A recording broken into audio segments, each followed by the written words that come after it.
because at the end of the day, I still want to be able I don't dislike George Washington.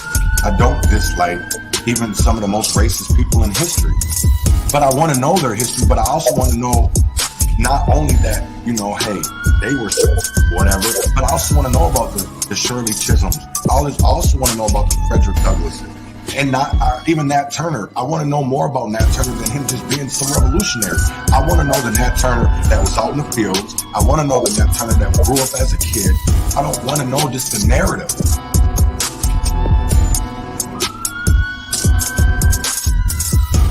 You know,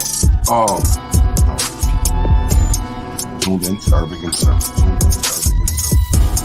Tuned in, starving and stuff. Tuned in, starving and stuff. Tuned in, starving and stuff.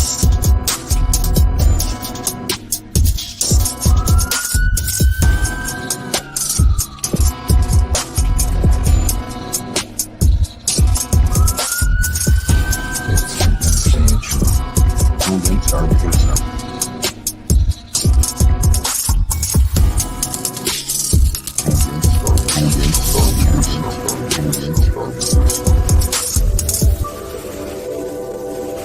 Q9, my food time, hold it up and smoke it.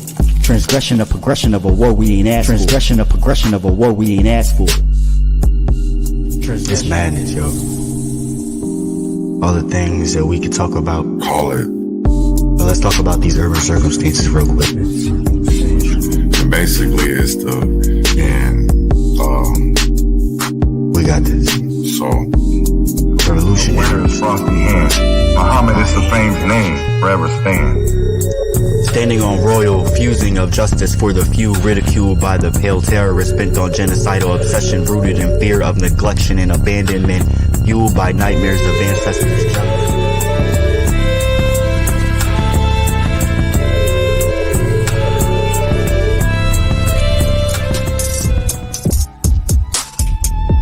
Because at the end of the day, I still want to be able I don't dislike George Washington. The kind of friends I think all friends should be like my friends. My friends are the kind of friends I think everyone needs. My friends see the things at times I don't see. My friends hate the police.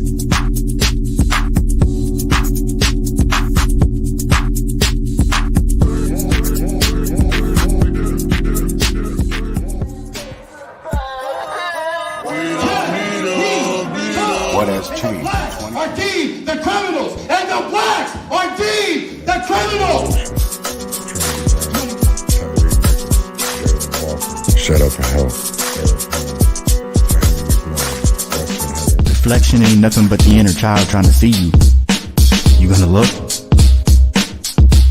You gonna pick up that book? Lord, keep me far from the faith. Guide me through night and day. Teach me your ways. Show me the righteous way to sway. Lord, can you teach me, please? Show me the way, I'd say.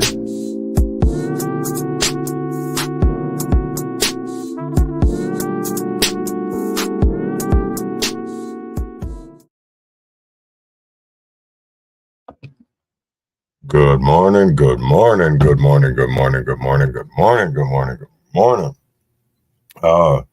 This morning I wanted to, I'm on hiatus, doing my elbow.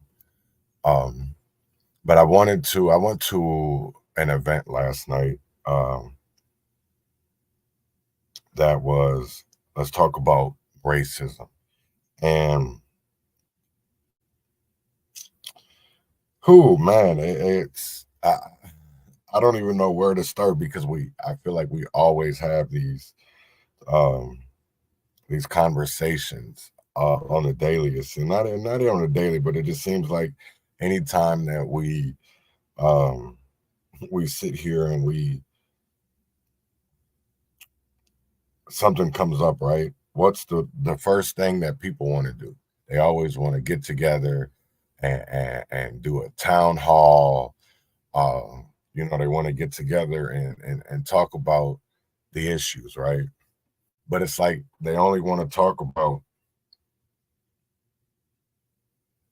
the racism, right? They never want to talk about the systemic, because the systemic is what, honestly, at the end of the day, is what is hurting black and brown people, right? And it's not the racism we can deal with, right? That's shit that we can either live with or we can learn with and we can deal with it, right? We're never in my eyes, I feel like we will never, with the way that the world is, unless we really start educating honestly and we start having conversations.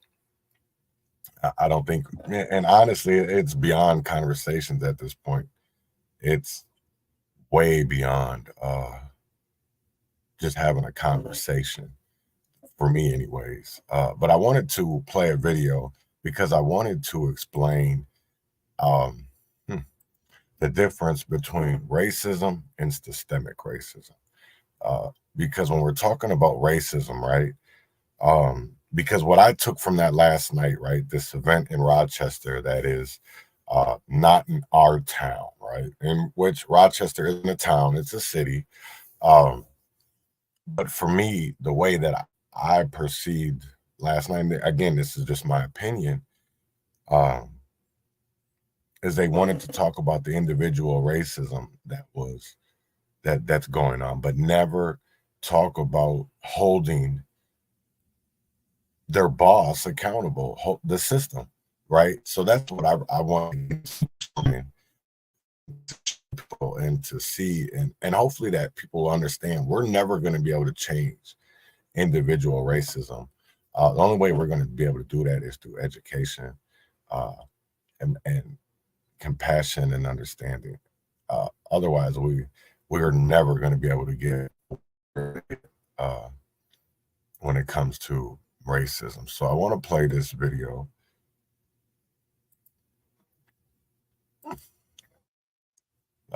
And I hope you guys find it interesting and it's a very good explaining. So, hey, so I want to talk real quick about the difference between systematic and systemic. I know one of the phrases that we've all been hearing a lot right now is systemic racism. And from time to time, I'll hear systematic and systemic being used interchangeably. I think specifically as people of color, it's important for us to know the difference between systematic and systemic. Why? Words create things. right. The world that we live in is word activated. Words have power. Words affect your understanding. Your understanding affects your perspective. Your perspective affects your approach. It's important that we're using the right words and we understand what we're saying, specifically as it relates to systemic racism. So let's use the example of a virus. So what happens when you catch the flu? You get body aches, you get a headache, you might get the sniffles, you might have nausea, your entire system is affected. You have a systemic issue. What happens when you catch the flu? You try to remedy it. You take medicine every day. You make sure you get rest every day. You make sure you have fluids every day. So you have a systematic approach to remedy the sickness within your body. So that's like one analogy that I can think of that paints a picture of the difference between systematic and systemic. If something is systemic, it is indicative or a characteristic of an entire system. When something is referred to as being systematic, it's talking about the approach or the method of doing something. What we're dealing with, what people of color are dealing with, is systemic racism. Racism that exists in the criminal justice system, racism that exists in the financial system, racism that exists in the education system. It's systemic racism. Like a virus, it affects every aspect of those systems. A result of systemic racism is systematic behaviors that underline systemic racism. So I'll give you an example. Racial profiling by police officers, systematically choosing people of color to pull over because there's a broken headlight, because they rolled through a stop sign, because they were blasting their music.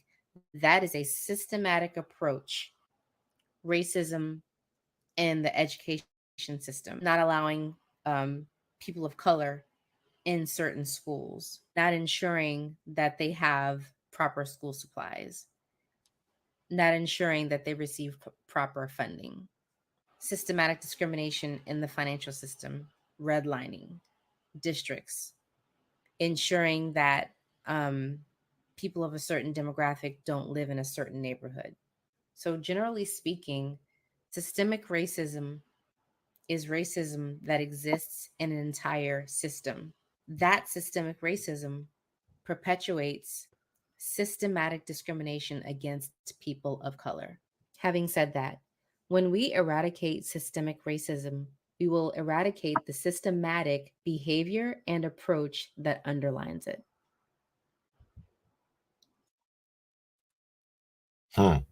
So I hope people understand and see what she was talking about, because that's one thing that I want to talk about today is racism, right? Because I see, and I've said this before, as somebody who authored um, a resolution proclaiming racism a public health crisis. I realized myself during the process, and even after it being passed and doing more research, that when you just put racism out there, you're just talking about racism, right? You're not talking about the actual systemic racism that we're talking about, because we're talking about policies, right? We're talking about, it's one thing that even like I said, I want to discuss what happened last night in Rochester, Minnesota. They had an event, a town hall, per whatever you want to call it, and I'm going to play the video, but I want to play certain questions that were asked, and then when people spoke, because I'm going to spotlight a few things, right? There was, and I had to leave at around like 8:30 last night, so I missed Nashana speaking, and I'm pissed that I missed Nashana speaking for the simple fact of that these people, nobody wanted to hold Mayor Norton, the Rochester Police Department, the Olmsted County Sheriffs. It wasn't even about holding people accountable, because it's one thing that I learned last night is that when it comes to certain things, they don't give a fuck, right? What we learned last night is what I originally thought from the get-go, is that we'll never, unless somebody comes out and says that they did this, that they put the nigger in cups on the bridge, unless they come forward, we'll never know who did it, right? So this goes to the Rochester public school system. I don't believe that it was a kid. I don't believe that it was a Century High School student. And I know that was put out there last night, right? My thing of it is, why people want to, we don't know who did it. It could have been a Rochester police officer. It could have been a Rochester public school teacher, could have been an employee, it could have been a sheriff's deputy, it could have been a judge, it could have been a doctor, because at the end of the day, we deal with racism in every facet of our lives, right? And that's what I'm gonna tell you right now, because when I start playing this video last night, the first question that was asked was that a First Amendment freedom? Was that a First Amendment freedom? That's really up for debate, I guess, to some people. Some people don't see it as being a racist word, nigger, because we say nigga.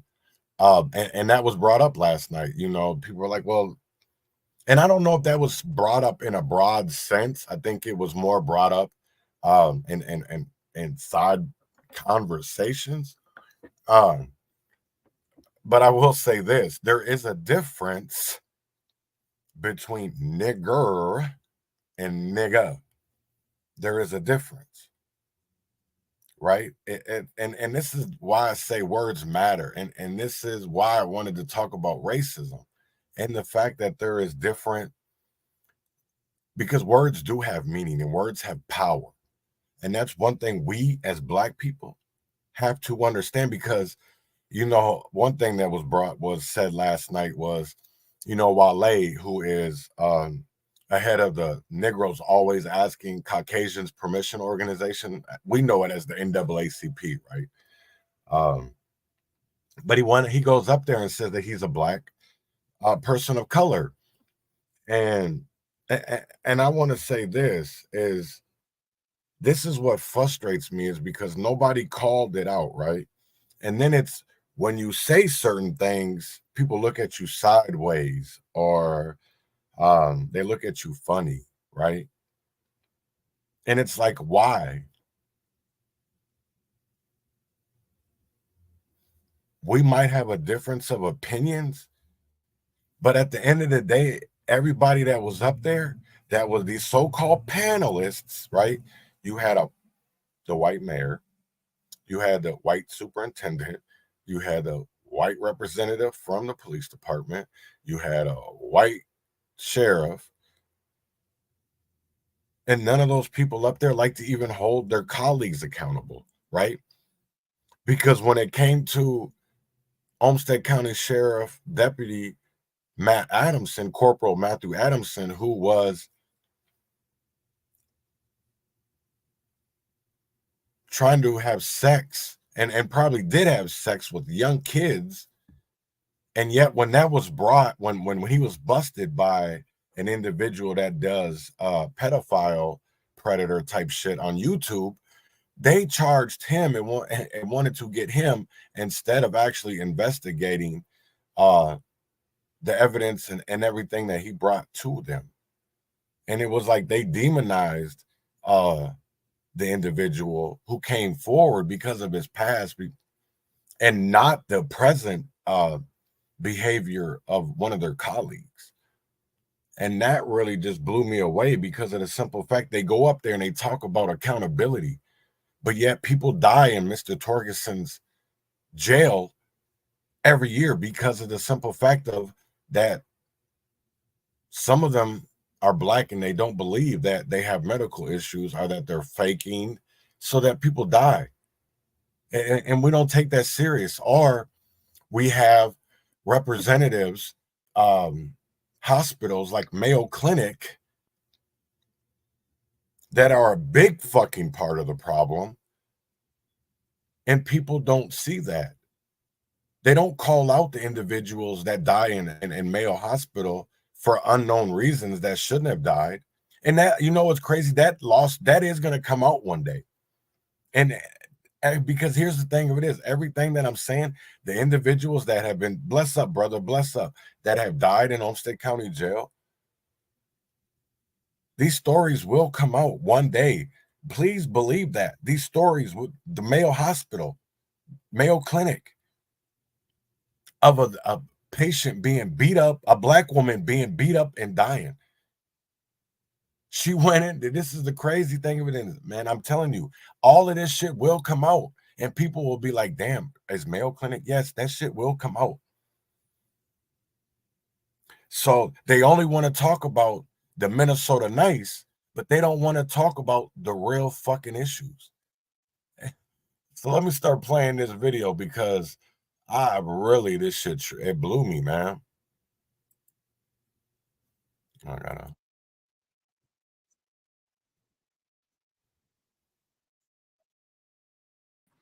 Unfortunate posts on social media. And one of the things I've done, just as someone removed the signage up on the wall, is So what they're talking about is they're talking about First Amendment rights, and do we have First Amendment rights when it comes to hate speech, right? So she's literally telling people just to ignore it, look the other way, the normal, right? are helpful. But I also think because it happened, we need to talk about it. And so I'm here to work with you to create a sense of community, which I think is lacking not just here, but around the country, because we are no longer willing to work together. We just find ways to divide each other. And I'm just going to say right here and right now, and I'll hand it off. Talking about racism, talking about inequity is not division. And that is posted on my page almost every day. It's not division. It is the opposite of that. It is addressing the issues that are in front of us, and we need to do it respectfully, consistently, and I hope you'll help.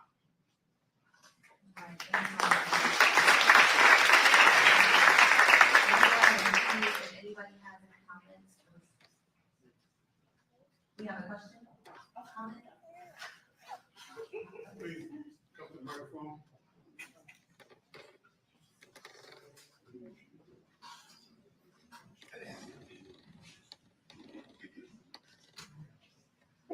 I'm wondering, this will probably be for Mayor Gordon, the law enforcement officers.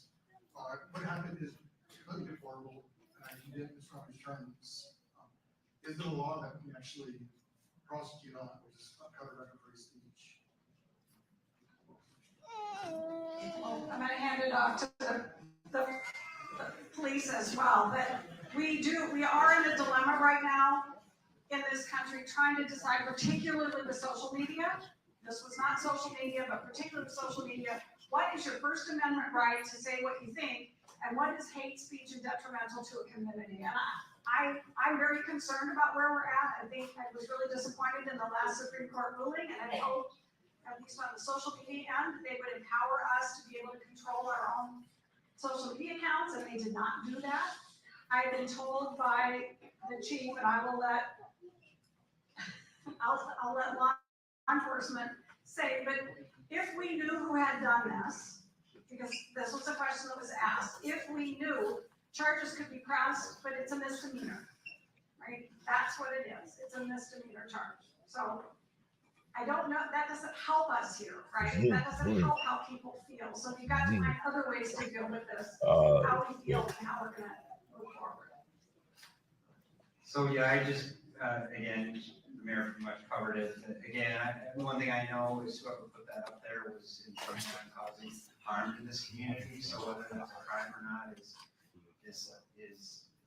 relevant, but it isn't, right? It's like, so again, I think coming together and trying to work on that harm, I'm just going to be honest with you, it's a losing battle to try to drive the hate out of people.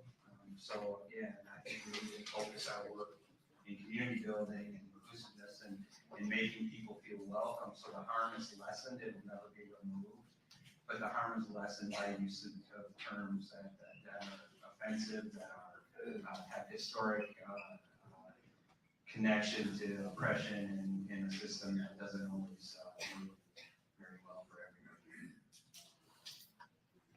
Want to remind you, can you please stand when you speak? On you stand. Thank you. Yeah, I just want to respond to that. So, Dr. King said, and I'm going to paraphrase here.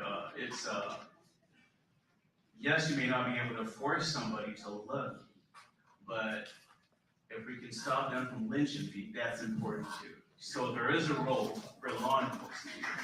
So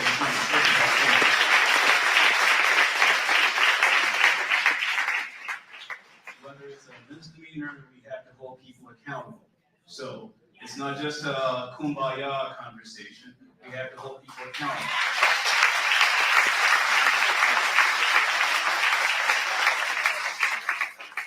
The second thing we need to do is to have conversations.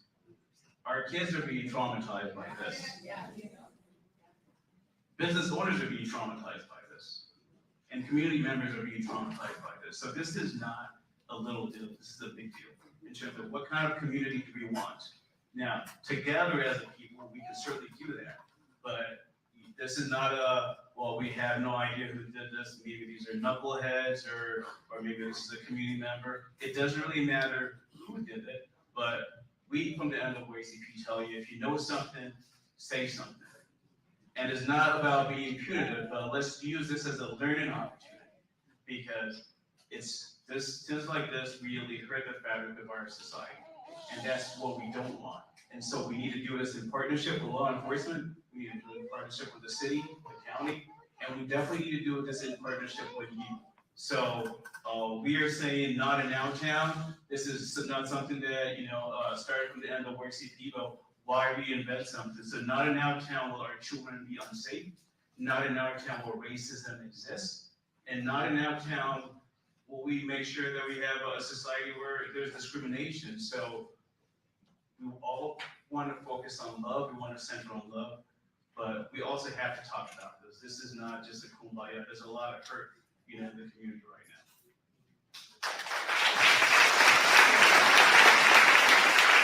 I just want to add one more thing to what Captain Stillwell said, and that is, and this is not intended to be exclusive, even though it kind of feels like it. We have to have an intended victim, and it's part of it. Who is harmed? Yes, the whole community is harmed. We all are harmed by this, absolutely. But the prosecution to actually, unless we can figure it out, I look to the PD because it's their case. So we're off unless something else shows up. But there has to be that part to it. So just understand that too. But on the other side, with what Wally just said, there's people out there that know who did it, who participated, and these generally, we'll see, maybe they did film themselves doing it because they're so proud of it. There's all kinds of ways we can figure this stuff out. And then we figure out, okay, is there something else that we can do or could be done? Is it school districts, students, I don't know. Where does it come from? But that's the part of it, is identifying a victim, and it has to be a person, generally in those cases, to get to that point. So you can't arrest everybody. We have to have part of it, so it has to be specific to some person or an individual with some intent behind it. That's the hard part. Thank you. Okay, real quick, everybody. So we know that everyone has a bunch of questions. People want to make comments, but we also want to get through this in an organized fashion. We want to be respectful of everybody's time. We got a very large showing today, and believe me, I'm very glad that so many people showed up. But we also got to be realistic about this thing, because I got to get my food tonight. You make mine, but I don't plan to be here until 11 p.m. So just let y'all know. So y'all may be here, but I will not be here that late. So in respect of time, everybody, that's why we did. So I want to go into some more of the video. I want to get to certain parts of it that I feel like were important, and I'm trying to pause this.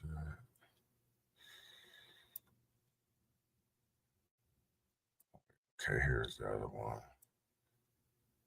So I'm gonna play this, and this is, you're gonna hear an owner of one of a Black-owned business that is right down the actual street from where it was found.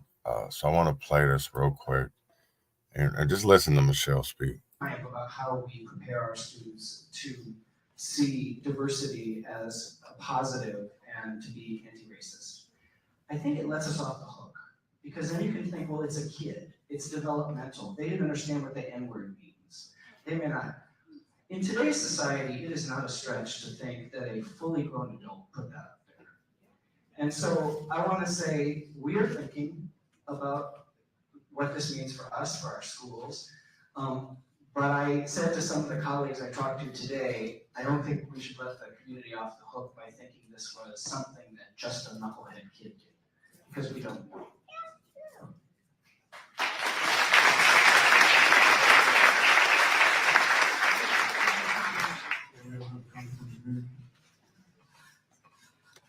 Hi, my name is Michelle. I am the owner of Michelle's Kitchen, and I actually just got located where that bridge is. I sit right underneath that bridge, and it was there Saturday evening, actually. It's the day I see.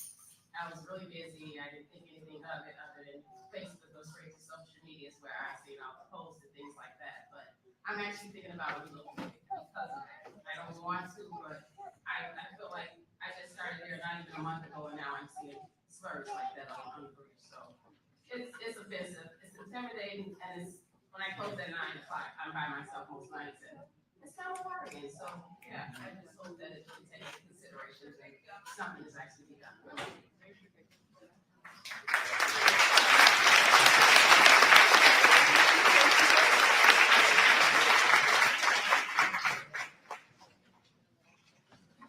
Okay, so we'll continue on, and as I said, we'll try to get as many community comments in. This microphone is not working for me. And I'm fairly loud. And I'm using my inside, not using my outside, but leave that. Okay, so the next question that we have in space for is going to be for Wale. And Wale, the question that I want to pose to you is, in what ways do you currently believe that the current law enforcement... Oh, I want people to listen to this. Please listen to what Wale said. Some of the systemic racism in this country and in the city. And even though we are aware that there are efforts to reform and to change, what specific actions do you advocate for to bring about that change? That's a deep question, and I appreciate A deep question that he never answered. the question. So, law enforcement has an important role. You know, I think first of all, we think about the mindset. A lot of times, what I hear is, "Oh, this is not our fault, or we didn't do this. This is Minneapolis, or this is Atlanta." I think that's the wrong mindset. It is true that whatever is happening in Minneapolis or happening in Atlanta is not what's happening in Rochester. But the history of law enforcement can be traced to slavery. My family, I have people in my family that are in law enforcement, military as well as police. So this is not a question of do we value law enforcement or not. And so a lot of times there's that mindset that, well, all eyes are on us. Well, yes, all eyes should be on you because it's a higher calling. And so that also goes to the accountability piece. This is a layered question because there have been several incidents in town where I think the responses should have been something different. You know, from the NAACP, we hear stories and incidents of people being stopped. We have stories of businesses, you know, feeling that they've been targeted unfairly. I respect what Ken said in terms of we had no idea who did this. Yes, we had no idea who did this. But there's the proximity piece. There's also the trauma piece. Somebody, a student, committed suicide on that bridge. Right? So this is serious stuff. And that's why I'm really ticked off right now. But back to law enforcement, I think there are multiple things that we can do. First of all, be in partnership, and obviously the collaboration with Barbershop Talk and SIR is great. Engage with the NAACP, we're not your enemies. We are here with collaboration. We want to hold our society to higher standards. We believe in a society where everybody is treated equally. There's an important role for law enforcement there. You talked about restorative justice. Yes, that's part of it. Community policing is also part of it. But our law enforcement, as well as our community members, need to be able to see, that is my son, that is my brother. We need to get to that mindset of being my brother and sister.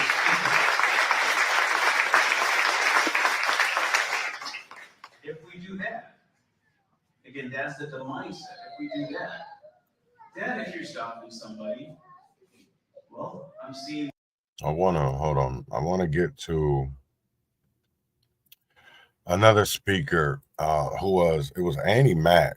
And man, I don't know what to say exactly, but Annie is, she gives me hope, man. I know that, you know what I'm saying? She does give me the courage and the motivation to keep going. So, and she points out a lot of things. I just thought it was that nobody really, maybe, I don't know, maybe because she is so accessible. So, but I want to get to this part of Annie Mac, and then there is another speaker too after this too. So. Try to get it, let's try to get it moving. All right, I am picking up what you're putting down. And so I'll be mindful of, my name is Annie Mack, and I'm a longtime resident of Rochester. And first of all, I'm gonna acknowledge what's in my body right now, because I think as Black people, I'm gonna talk about Black folks because I'm Black. I'm gonna be very specific. I don't want to use general terms. I don't want to go to any other isms. I don't want to center anything else other than Blackness right here, right now. As a Black woman, what I feel in my body right now, what it took for me to walk in the doors. I want to own that.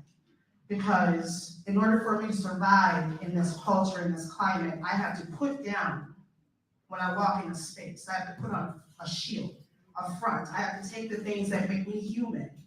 Right? I've had to caretake emotions, caretake everything beyond what I can even control, but yet I'm supposed to be responsible for that. So I'm going to be responsible being in my body and being present and acknowledging the generations of harm and hurt that takes place. Even when I go to the Quick Trip and I see a back of blue on a truck used to be a truck, and now it's become a symbol of so much more. So I'm going to acknowledge that and allow myself to truly feel and be human. I don't want to be in control.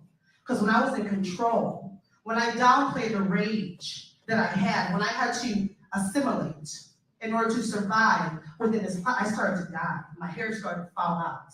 You see, I started to lose focus about who I was and where I came from because I needed to survive in this space, and I'm over that.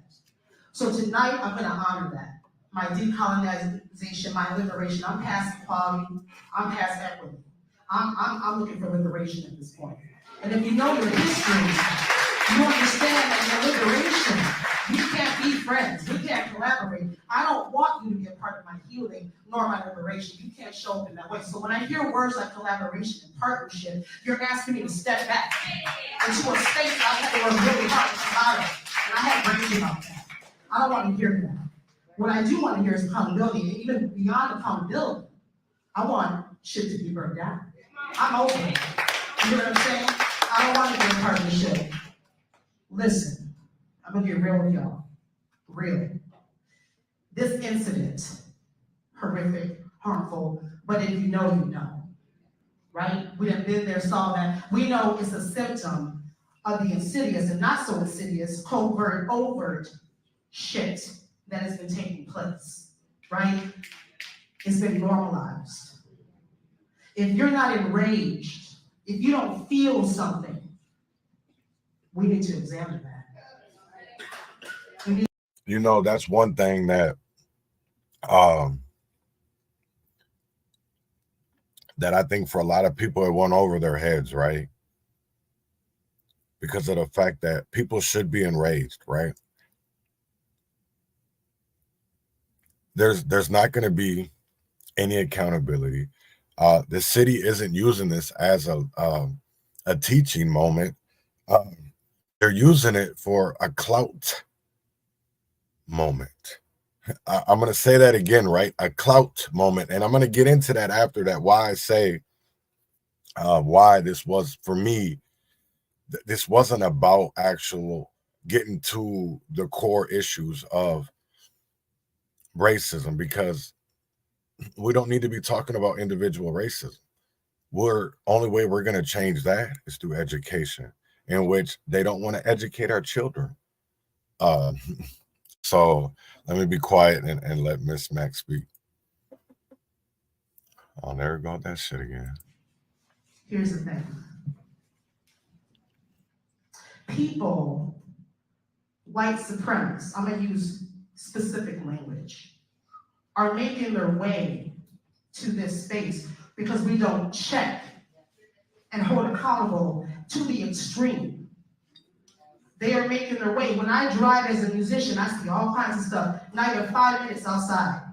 Stewartville, Orinoco, all those spaces. I see Trump, back the blue. And we know that's code for C. If you realize what you've been given, we've been given this really amazing superpower where we understand coded language, we understand spaces that are coded, we understand all that.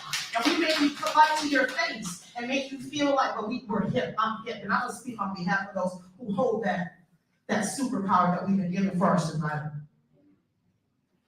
And so when I see that, not even 5 minutes, or like I said, at the Quick Trip, my question is, I'm from North Minneapolis, and I remember when the police came and waged war in our hood, in our neighborhood, and they took out Black youth, and there was no cell phones. It was the word of mouth of what happened, and we know that doesn't hold any type of water or anything like that.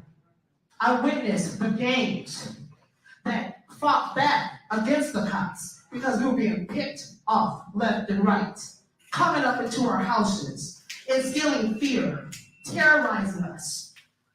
The retaliation of that, I'm not going to come for you, but your family too. I lived through that. And for our survival, the gang stepped up. And I remember, it's funny because you're like, we can't arrest everybody, but I remember being on the block as a kid, and they arrested 20 people. All at once. They didn't know who did what, but they had enough room and money and resources to arrest 30, 40, 50 people. Round them up. It was like a thing. It was an event to come into our neighborhood and round people up. They found you at your schools. They found you everywhere. Blows my mind. With all the technology that we have, we can't figure out who did what. So my question is, the special task force that they came into my neighborhood for the drugs, for the gangs, where's the special task force that is coming into the police department, the city government, the county, the educational system to come in and eradicate these people who have infiltrated to where they're teaching our kids, high school teachers that have a reputation for being difficult, 20, 30 years, oh, you don't want that teacher. Oh, no, they turn out to be a white supremacist on purpose, doing the diligent work of white supremacy. My question is, the reason is, and I don't want to be in collaboration, I want the community to have that task force where we get to be a part and say what our liberation, our healing, our intention looks like. You don't get to be a part of that at all. So tell me, when does that get established? When my tax money, because I see it and it goes. I want a special task force for white supremacy. Because the math ain't math. I live in a place that was a majority of white folks. I was just reading. And I was going to watch out for those numbers. And I was going to come in here with some numbers, some data. I was going to break it down because we love numbers, right? The uptick of the intention of white supremacist infiltration. And if I say it correctly, that is every area of my life. When I go to the doctor, when I go to the store, my kids go to the school, when I have to, everywhere I turn, infiltrated. So when do we start to look at our community with so much scrutiny that we find them and we clean house just like they used to clean house 20 on the block where I'm from? That's what I have to say.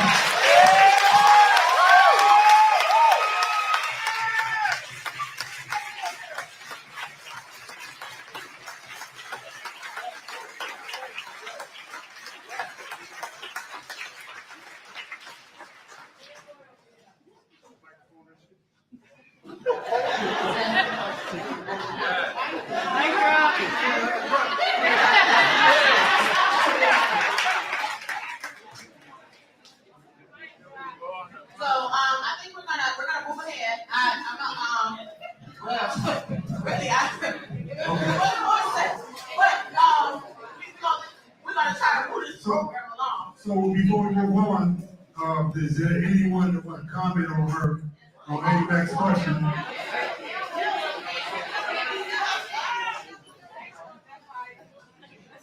Thank you, because this conversation ain't always comfortable.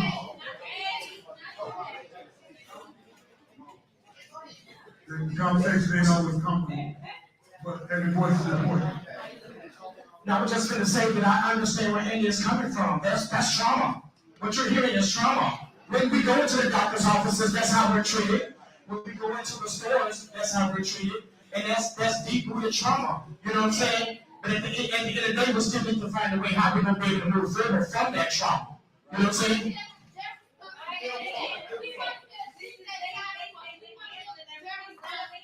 Oh, you talking about the officers?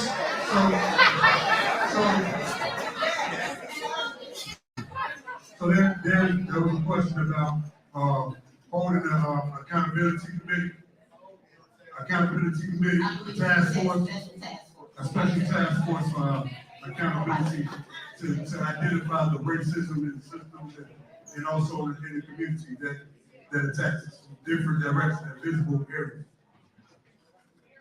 Yeah, I'm not sure I got a question there. I certainly understand the perspective that, you know, her experience is way different than mine or most people in Rochester, and I get that. You know, how money gets spent in different places is in some way above my pay grade, but in reality, I do believe collaboration is a better way to go, but I understand why there's no trust that collaboration can work in parts of the community. So I think we have to own that. Okay, we're gonna move on to the next comment. We don't have a lot of time left, so we want to really just keep pushing through these comments, please. Okay, I'm a little nervous, which is kind of shocking probably because usually I'm not. Hold on. So I want to get to another speaker, because she lit up the room, man. Oh yeah, here she go.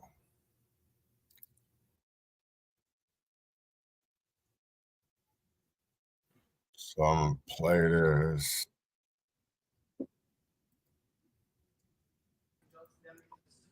We had a student walk out of class crying. She came to find me.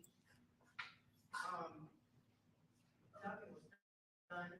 I spoke with Nate, I believe was the principal's name. Yeah, he was the principal last year, so he did nothing about it. I made a report, so you go look up, there's a report on it. They told me I can't do anything as a DSP security. I was not allowed to do anything. I'm not allowed to say anything. I can't tell anyone outside of the school what goes on in the school, even if it's something like that that makes me uncomfortable, because now I have to watch my back while I'm at work. There has been people who have made threats to students that are staff. That is also written some stuff that I wasn't here for that, but it was confirmed by a lot of staff members that it did happen. He still currently works here. I was supposed to be cut because of budgets, but I know it was because I was reporting all the racism that was going on. And I actually met someone else. Hold on. Wow. Same thing. Let me Before I got here. I got to, yeah, damn. You know, and he says, no, pay attention to your surroundings, to even when you're just taking out the trash. And I'm thinking, you're just too paranoid. You're too paranoid, sweetie. We used to be able to keep our doors open and this, that, and other. Well, we can't no more. And as I've been here since '89. As I've been here, we've locking our doors.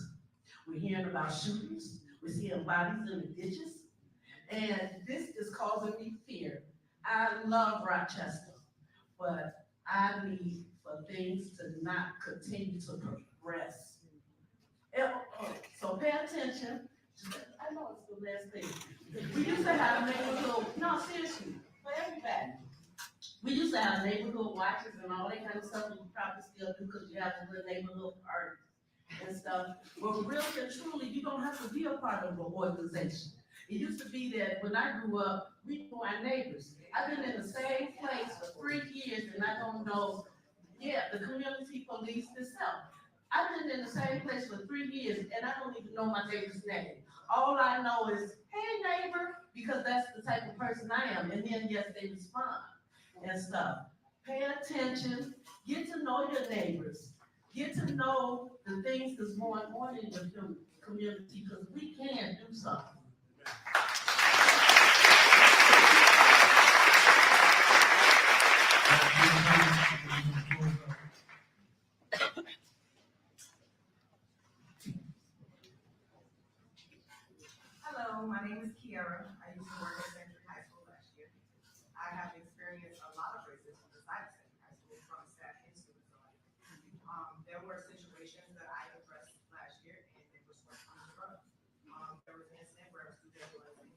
pretty sure a lot of you know the story. I have to tell you.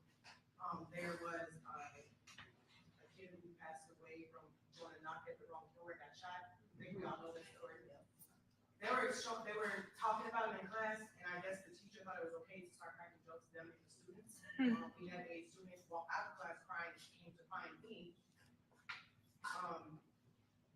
Nothing was done. I spoke with Nate, I believe was the principal's name. Yeah, he was the principal last year, so he did nothing about it. I made a report, so you can look up, there's a report on it. They told me I can't do anything as DSP security, I was not allowed to do anything. I'm not allowed to say anything. I can't tell anyone outside of the school, but those on in the school, even if it's something like that that makes me uncomfortable, because now I have to watch my back while I'm at work. There has been people who have made threats to others, to students that are staff, that is also written some stuff that I wasn't here for that, but it was confirmed by a lot of staff members that it did happen. He still currently works here. I was supposedly cut because of budgets, but I know it was because I was reporting all the racism that was going on. And I actually met someone else who just said the same thing, was cut from Century before I got here for the same thing. Basically, anytime you speak up, we get cut. Now, if there's an excuse, or there are budget cuts, so you can't be here. But then you keep the person that's been walking around the school calling students monkeys to their face. And then the person got suspended, which is exactly what one thing. And he continued to harass me.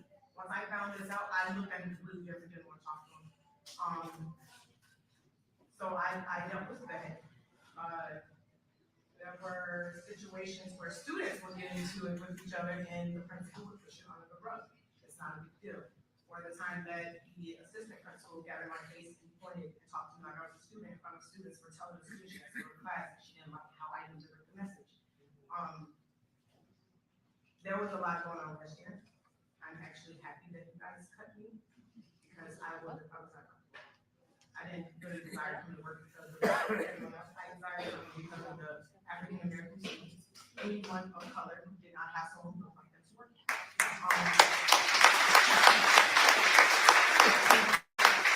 still see those same students out in public, and they always ask me when I come back.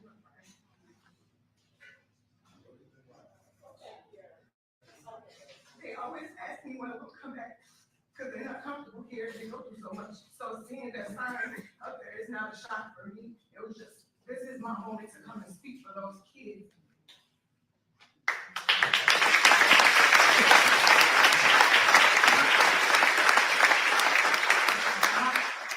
My question is, if there was a suicide on the bridge and the other instance stuff put on the bridge, why are there still cameras? Are you guys gonna put cameras on the bridge now? Question. Yeah, so we'll give a question. So somebody on the panel want to take that question, and then we're gonna go and get the last 3 comments. I think that's a great question. And so hopefully the mayor or city and county official should be able to answer that, because we don't want any more of this. We don't want a situation where next year this happened and there is no camera. So how do you learn? What are the lessons learned from this? So I think that's a great thing. I appreciate what the sister said. I will just sort of share this. If you look at everybody around here, some of the voices that are missing are the students, right? And that is something that we need to make sure is happening. So next week, we're having a town hall focused on student voices. But she just gave a glimpse of what students across Rochester Public Schools, are experiencing, and it's more a symptom of what's happening nationally as well. So.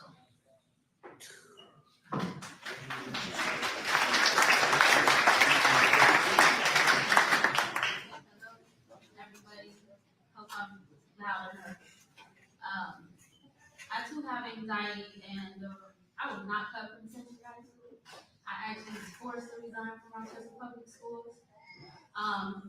I too, as an employee of Rochester Public Schools, witnessed as an equity specialist every single day on the job discrimination towards African American students.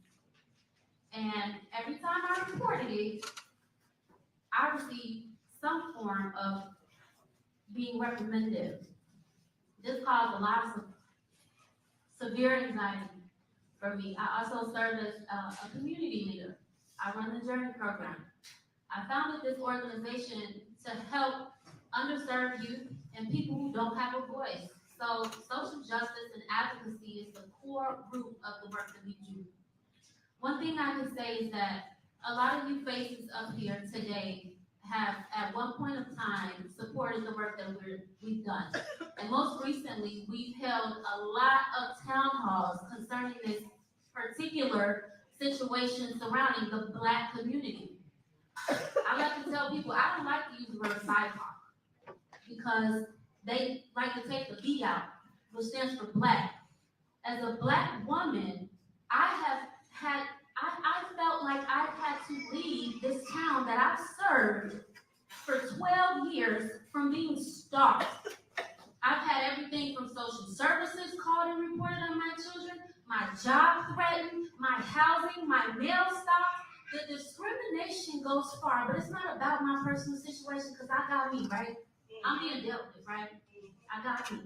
But I'm here, I'm not going nowhere. I'm still serving the Rochester community. Our grants were denied, continue to be denied. I'm still a Black-owned business, right? And Black-owned businesses continue to struggle. We talked about that, but we're at a point now where we're done talking. I want to say to Mr. Patel, you're doing a wonderful job. There needs to be more work done. To the police, you're doing a wonderful job. You guys acknowledge systemic racism and you recognize that there needs to be more work that needs to be done.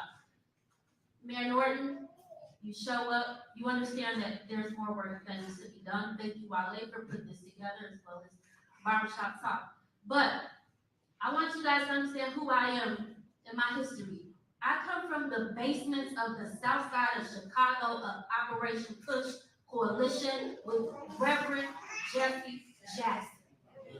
And in that basement, along with our ancestors in history, there was never once a time where they asked permission to do anything. What did they do? They collaborated and they did it on their own, and that's exactly what we intend to do. So if anybody in this room right now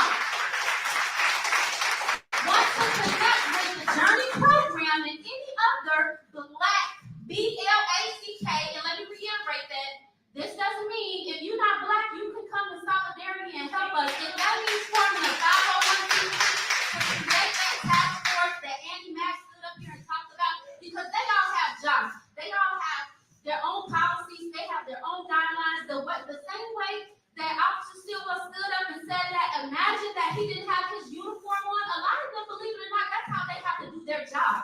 They can be in collaboration and have the same understanding as us, but they have to abide by policy as well. So we don't have to abide by their policy. We get to make our own rules. And that's what we intend to do. And that's what's going to happen around here. Because data, a paper trail. Because if every single person that's Black within this community had one central location to report everything that's going on, this place would be shut down from the top of the community.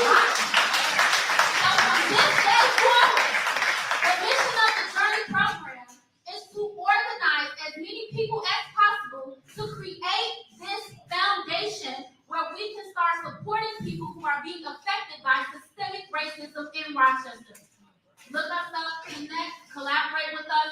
We come in peace. All we want to do is be treated like human beings. Those words, it hurt me down to my core. We all have trauma. And to see that word, for those who don't know, nigga and nigger is two different things. If I turn around and say that love is not nigga, that's not relevant. That's what I mean. So for everybody who's saying, well, they say nigga, no, we say nigga with an A. And ER is an ER, that's the bad part. So educate yourself. You know, but get with us and thank you, everybody.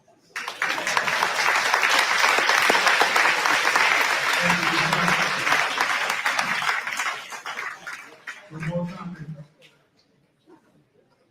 So, I just have, it's actually, as I was standing here, I was forming in my mind what my white privilege offers me, but I'm I'm a member of the mental health Yeah. professional. You know, Rev, I'm gonna excuse me. I will say this, but to make her point, Nashana's point, there is a difference between the words, right? And I think that is something that needs to be talked about and something that needs to be displayed. For the simple fact of there's two different meanings behind the words. I agree with you that no one, I can't even say that. I can't even say that, right? Because for me, I feel like we've been indoctrinated to believe what certain words are, right? But I know from people family that have been to Africa, that have came from Africa, right? Friends and family. And in certain areas, that word means something else. Kings and queens. It's all of what they've told us. So I think for honestly, I'm going to be 100% honest, right? The word nigger doesn't even affect me, right? It doesn't even piss me off because it means ignorant, right? It doesn't mean that. It doesn't say, oh, that means black person. No, it just means ignorant, right? And in the Webster's dictionary, right? Actually, you know what? Fuck that. Let's look it up. Excuse my language, but let's look it up. Nigger. Definition. Okay, so let's share this tab instead. So, Nick, it's offensive term. Really? We're gonna go there? All right, man. Started in the 1990s. Right. All right. Let's share this. All right. Oh, whoops. Let's share this. Oh, whoops. Okay, so what am I doing? Is this coming up? No. The stage. Okay, so here we go. The N-word, right? Not to be confused with Negro. Okay. Well, it's a slang term, see, nigga. Not related to the word niggardly. The N-word redirects here for other uses. The N-word, nigger, in the English language. Let's blow this up a little bit. All right, that should be good enough. So, in the English language is a racial slur directed at black people, started in the 1990s. Reference to nigger has been increasingly replaced the N-word, notably where is mentioned but not directly used. In an instant, oh, this shit crazy. So, okay, so if you want to look at it, right, they're saying the 1990s. What came out in the 1990s?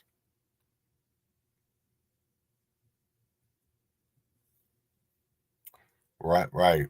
Hip hop culture. That's exactly where I was about to go with that. Rap. You know, it always did make me wonder, right? Because Dan, I get it. I'll start saying the N-word. My bad, rap.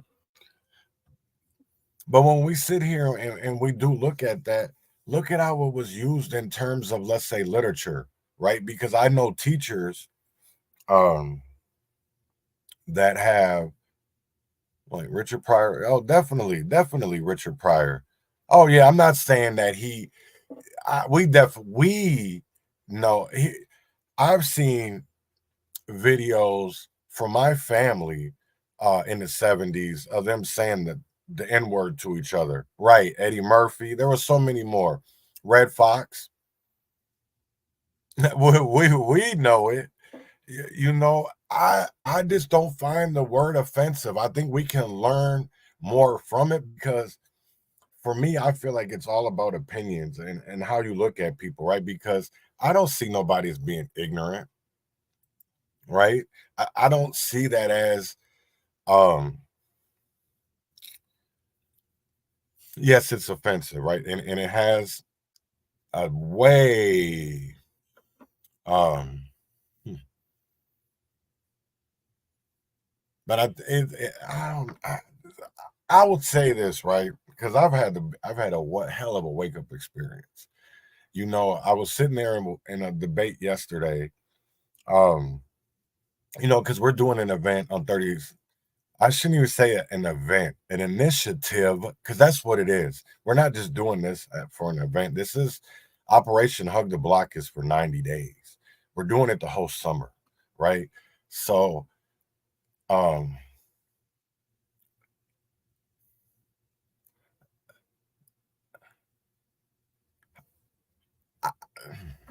yeah, I don't even. I just know this, right? Because I really this kind of just throw my mind off here for a minute. Is there is different variants, you know, when we talk about the N word, and it's yes, it's derogatory, right? It's derogatory.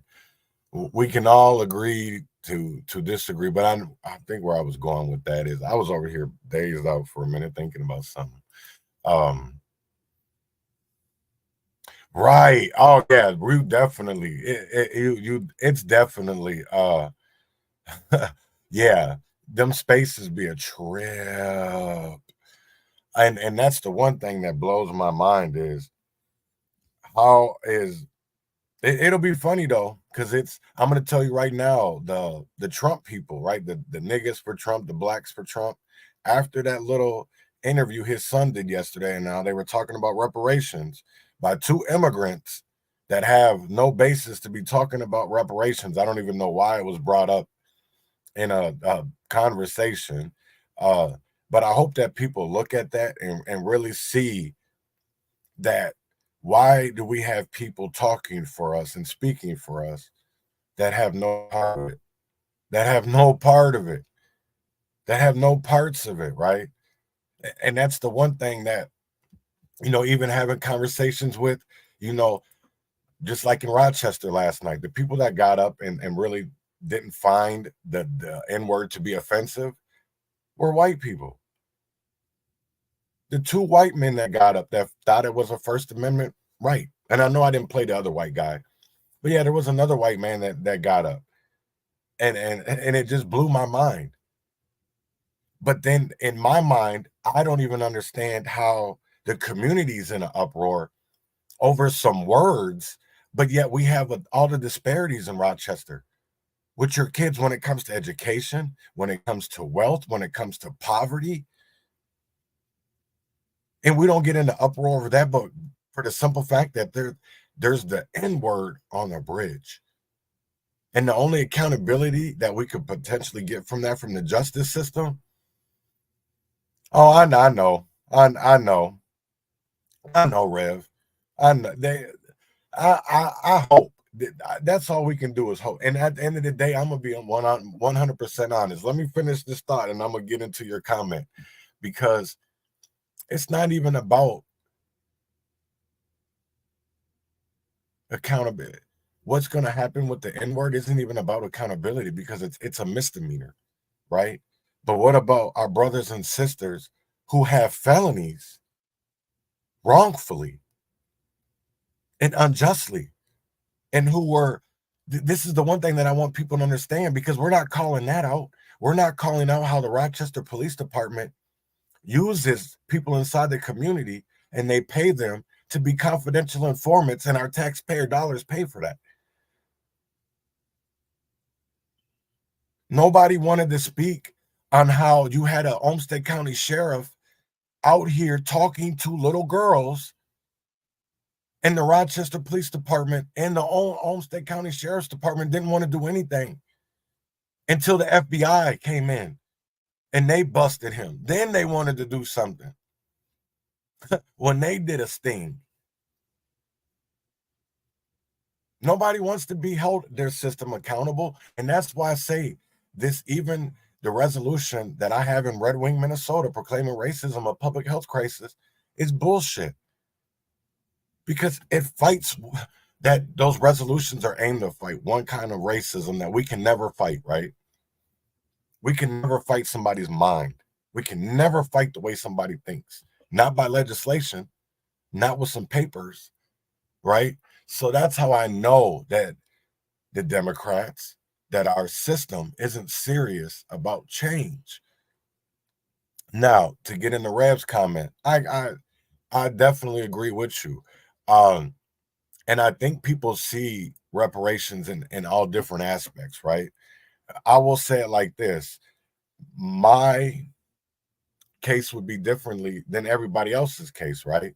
You know, my family, the Francis family, my dad's side of the family, my grandma's side of the family, from Louisiana, who were Louisiana Creole, right?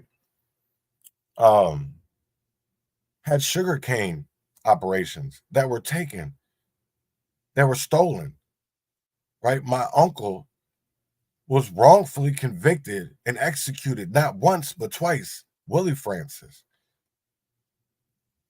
So if we go back into our history, everybody got somebody in their lineage that has been wrongfully something. Either they've had their land stolen, because if you are a true American descendant of slavery, then you have a right to some form of reparations. Because if we can see people like George Floyd's family get 27 million, how about our ancestors that literally died for building this country? Are the plant, the acreage, the land that we've had stolen? Because I see that land back all the time for the Native Americans, but can we give the land back to the American descendants of slavery who had their land stolen? Because the disparities when it comes to wealth is ridiculous, and nobody ever wants to talk about that, of how if you are an American descendant of slavery, if you are a foundational Black American, most of us are in poverty.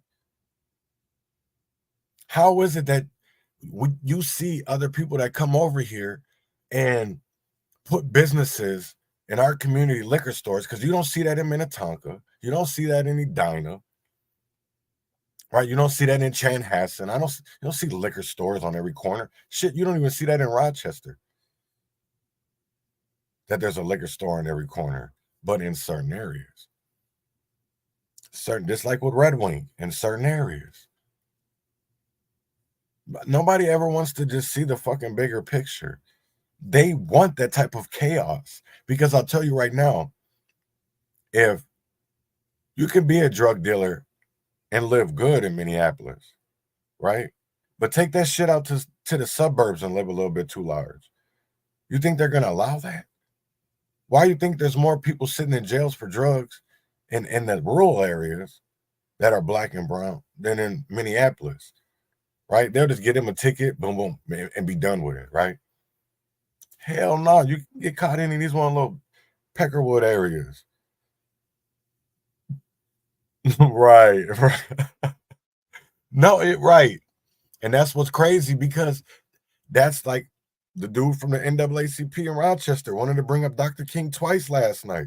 If you don't sit your Nigerian ass down somewhere, my nigga. Oh, whoops. My bad. If he don't sit his ass down somewhere, like that's what is crazy to me, because I'm tired of people speaking for us that don't know nothing about. He only know about Dr. King from reading about him. Now he doesn't understand Dr. King's experience. He sees them words and be like, oh yeah. Man, come on. First of all, Wale, that's what's crazy, is all these positions in Rochester that are for DEI, equity, inclusion, are Africans. They're Nigerian. And what's crazy, the one lady, just because this is what blew my mind, is the city equity lady actually just became an American citizen last year. And I'm glad for that. But damn, what about the people that have been in our community? Yep, thank you. I say that all the time. And you know what's crazy is nobody ever wants to talk about that. Nobody ever wants to talk about that. They always, oh, well, he was this, he was that. So what? That man had a vision, even the Black Panthers, because it's okay to say that we're militant, we're Marxist, we're communist. But then the fact that when we sit here doing the right thing for our communities, y'all will kill us, get rid of us, erase our history, and then say y'all did it. Wick. This is the one thing, the community pantry. Who do you think started that shit? Defeating the breakfast programs, the after school programs, snacks. Because the one thing of it that the Black Panthers taught, you can't do shit without an education, a real education. Because I'll tell you right now, for the way that in my community, I learned more in the streets how to survive in the world than I did in school. You know what's crazy? It wasn't even King's dream, because that I have a dream speech was written by 3 different people. It was written by a Jewish guy, a gay Black man, who is, I'm probably going to get his Rustin, Bayard Rustin. I forgot who the other 2 Jewish guys were. Yeah, that ain't even Dr. King's speech. That's why what's crazy is the Civil Rights Act. If people would really just see that shit for what it really is, right? Because I'll tell you right now that integration fucked us up. Segregation fucked us up, because we should have desegregated so that we could take care of each other, because they're all desegregating. They're all becoming a protected class. You have the Asian hate bill, but there is no Black hate bill. Why is that? Why is that? That's the one crazy part that people don't even understand. Just like with I don't see nobody talking about the African American Preservation Act anymore in Minnesota. But I'll tell you one thing that's going to get passed, and it's going to get passed very soon, is that Minnesota is going to be a sanctuary state. All because of this Uber Lyft shit. All because of this Uber Lyft shit. You literally have Democrats in the House and Senate that are going to hold their votes. You have a little crew of people that are going to hold their votes for hostage because they got to get certain things passed. And they need them, right? They need them for them bills. And that's how that's how the North Star Act is going to get passed. That's how that monthly income, basic or guaranteed income program is going to get passed. All because you have immigrant legislators like Zanaa Muhammad, Omar Fatih are going to hold their votes hostage. But then they have a crew of people with them. It's not just them. They have a crew, because you have Muhammad Noor. That's one crazy thing. And I just hope that I never mind if people ain't watching. Because everybody's going to complain afterwards, right? And that's the one thing that I will say this, right? Because somebody said that I was begging and pandering to Walter and AK yesterday, right? I don't see it as that, right? I don't even know. Here's the thing of it is, because I'm not a Republican. I don't know if I am. I know I'm not a fucking Democrat, right? I know that their policies have hurt my community.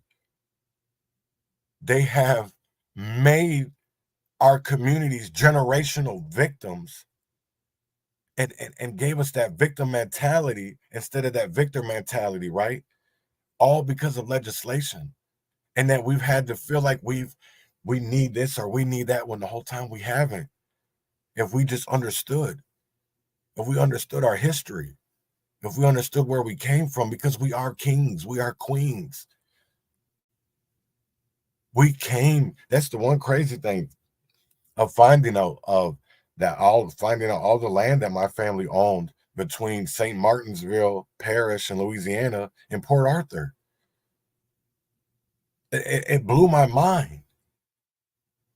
And then it made me wonder of like, damn, how many other people's families, if they really dug deep into their, because I'll tell you right now, stop claiming y'all from Chicago when your ancestors ain't from there.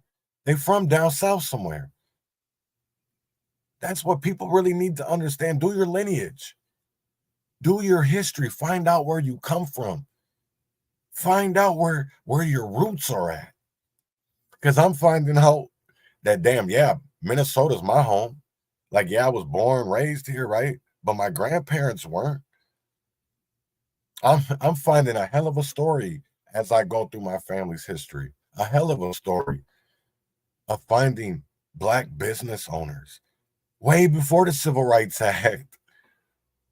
Way before the Civil Rights Act. Seeing college-educated individuals way before the Civil Rights Act. Or seeing successful Black people with no college education. But we're seen as prosperous. We're seen as individuals that people wanted to be like.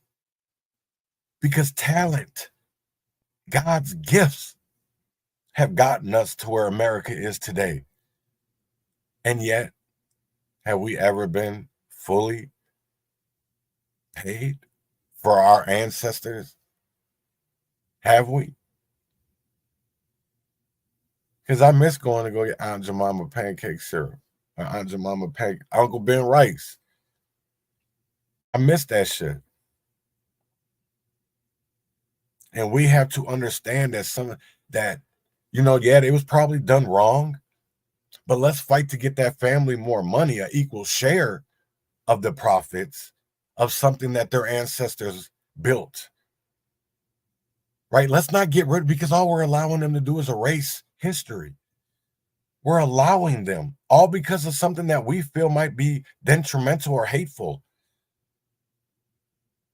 We really need to think about that. We're allowing them to erase our history, where there is already enough of our history already erased because of fires. That's the one thing that people don't even understand. That between 1890 and 1900, there is a lot of census records missing in a lot of states because of fires. And that our U.S. Congress had to literally write legislation to be able to get rid of those records. If you look it up, 1921, right? Look it up, because there was a fire in 1913, or maybe it was 1908, something like that. But there was literally a fire with our census records. Minnesota, that's why it's hard to find certain, even though there was lynchings, there were certain people that you knew they were here, but yet you can't find the history of them between those years. It's because of the census records. And I tell people that all the time. I didn't know that until I started to look into history and started to understand why I couldn't find certain things. It's because there is no records. There was, but they're gone. That's why it's hard to find the young man who was hung in Red Wing on the railroad tracks by the fucking Mississippi River. But if you go into our Goodhue County, the Goodhue County Historical Society building, you go and look up the newspapers. You go look up the Republican newspaper that Mr. Lucius had, right?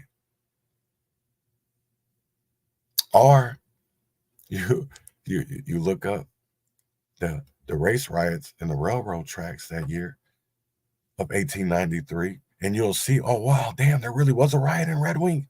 Wow. And then you find out why, because there was a strike and the railroad company hired Black people from Chicago and down south and brought them up here. And then how'd they get rid of them? They lynched the Black man. They lynched a local, not somebody that came from out of town, a local. They lynched a local.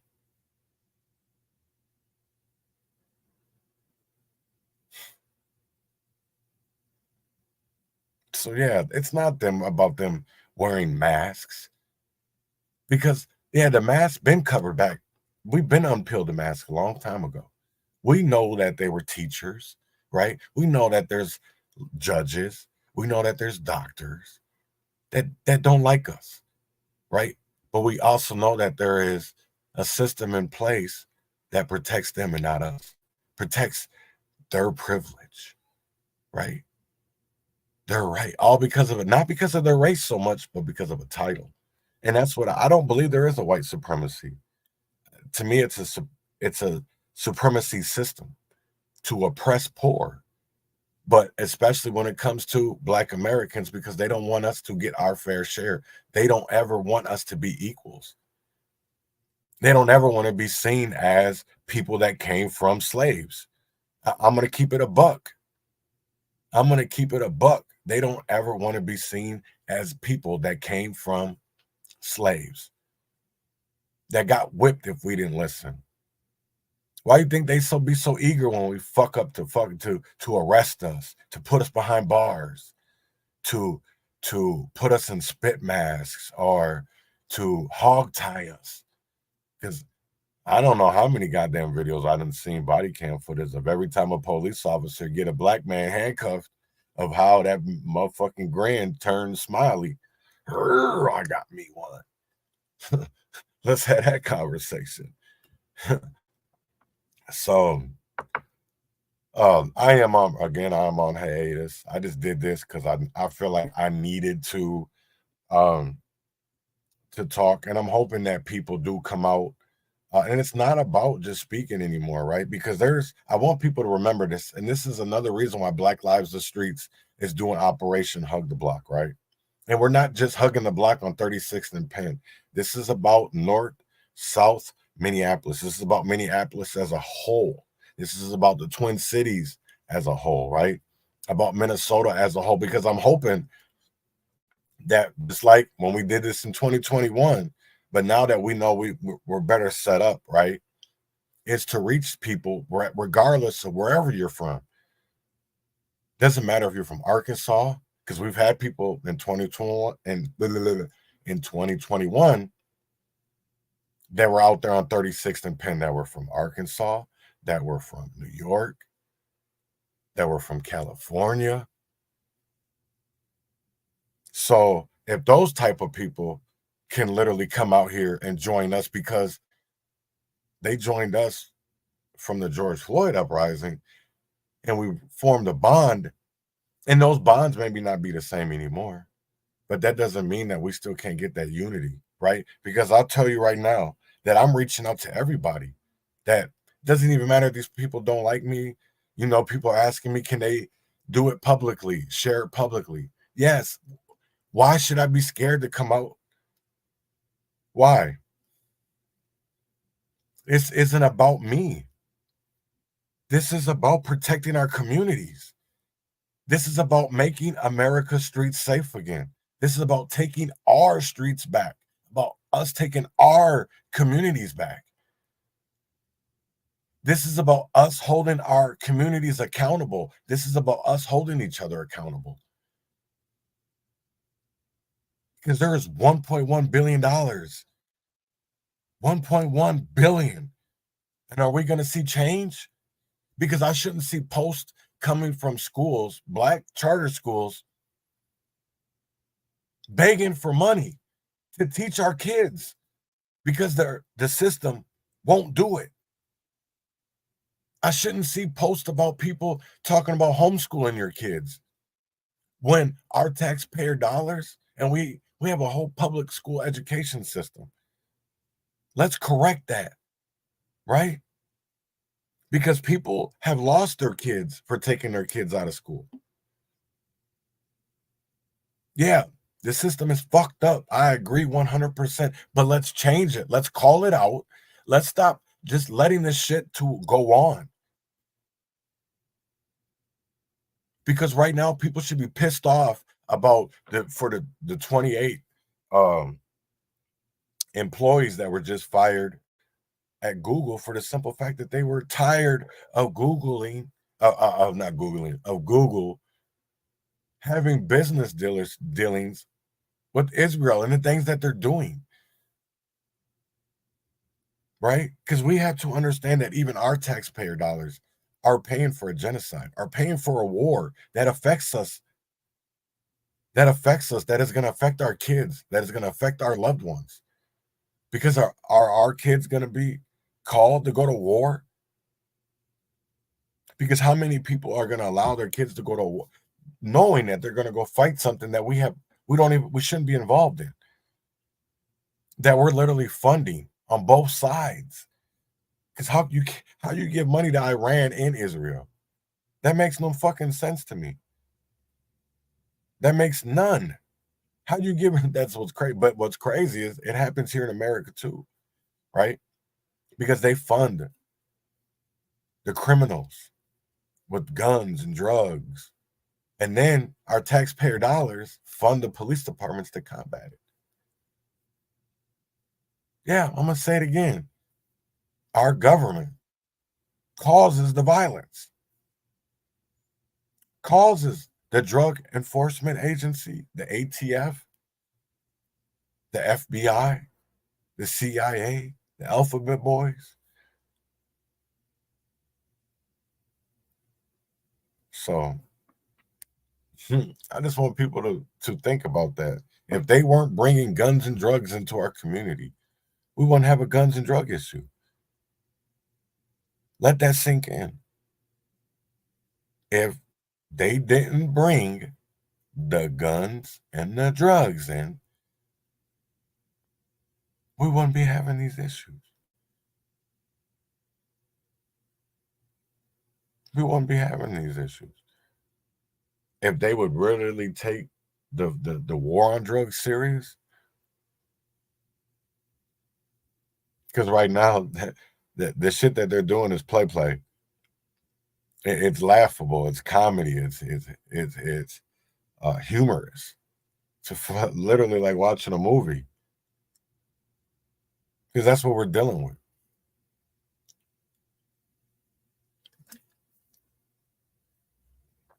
So I hope everybody has a great day.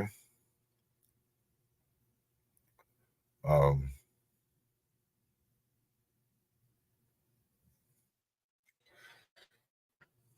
don't know when I'll be back.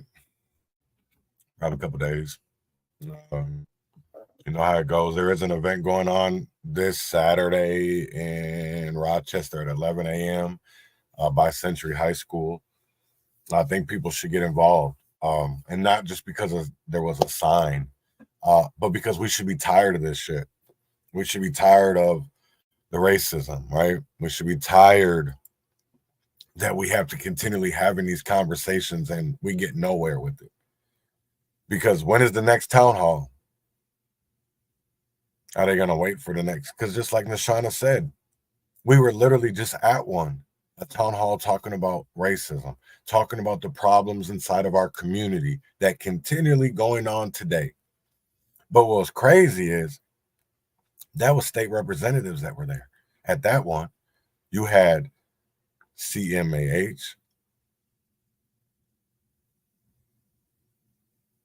you had Esther, you had Liz Bolden, Kim Hicks, all Minnesota representatives from the House and the Senate. And yet we still ain't getting no change. We still ain't getting no change because they don't want it to change. They want us to keep on being products of chaos because chaos pays. If it doesn't make dollars, it doesn't make sense. And that's the crazy part. We're worth more dead than we are alive to our families. So I want people to understand that, right? Because we're just money to them. Think about that. When George Floyd was killed by the Minneapolis Police Department, right? 27 million. But yet a veteran officer mistakes her taser for her gun and negligently kills a black man.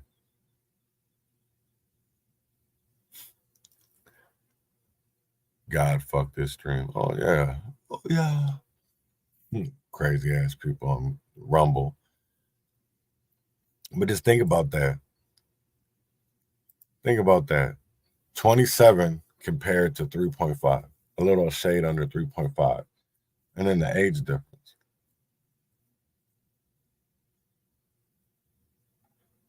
Ain't nobody talking about victimhood. First of all, these people be insane. Why don't you listen to the whole thing before you just spew off and get on because you came on at a certain point? Thank you. That's why I love Rumble, right? That's why I love Rumble, because that's where you have the Republicans at, and they show their true colors. That's why I don't know if I'm a Republican, because some of these idiots do show their true colors. But then again, you have the same shit with the Democrats. But at least these people let you know they don't. The liberals, they just do it behind your back and don't say it to your face. At least these people, they do. Goodbye. So everybody have a great one. Win or fail, freedom or jail, heaven or hell. Wish me well. Y'all have a great one. Urban conservative.